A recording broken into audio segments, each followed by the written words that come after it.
Leo nathubutu kusema kuwa Simba ndiyo klabu bora na yenye mafanikio makubwa Tanzania kutokana na mwendelezo wa ubora wao katika michuano ya CAF Champions League, yani ligi ya mabingwa barani Afrika pamoja na kombe la shirikisho barani Afrika.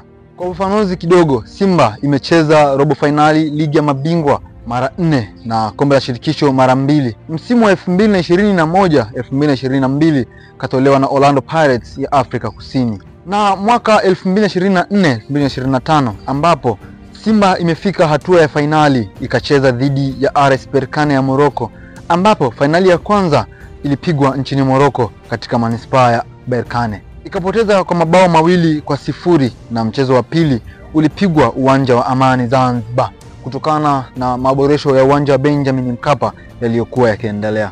Simba ilitoa sare mchezo huo kwa bao 1-1, bao la Simba likifungwa na Joshua Mutale, raia wa Zambia.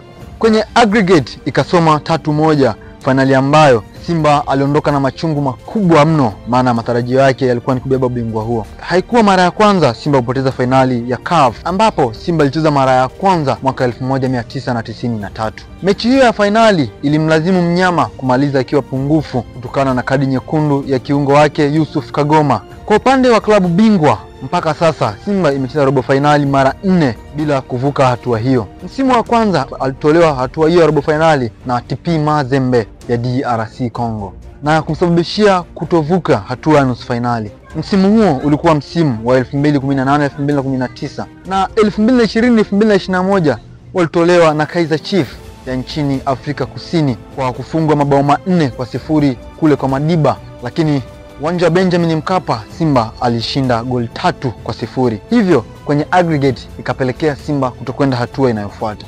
Na msimu wa 2022-2023 alitolewa robo finali na Wydad Casablanca ya nchini Morocco kwa mikwaju ya penalty kwa matokeo ya jumla ya 1-1 ambayo ilipelekea Simba kufika hadi mikwaju ya penalty. Simba aliendelea mwendelezo bora katika michuano ya CAF, ambapo mwaka 2023-2024 robo finali dhidi ya Ahli nchini Misri. Mpaka sasa Simba imeshacheza na klabu ya Al Ahli mara 8 kwenye michuano ya CAF.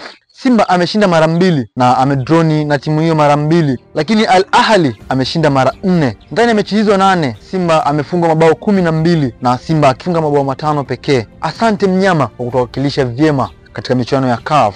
Mimi ni Halfani Rajabu, VOC Media. Usisahau kusubscribe, kucomment pamoja na kulike ili uwe wa kwanza kupata taarifa zetu.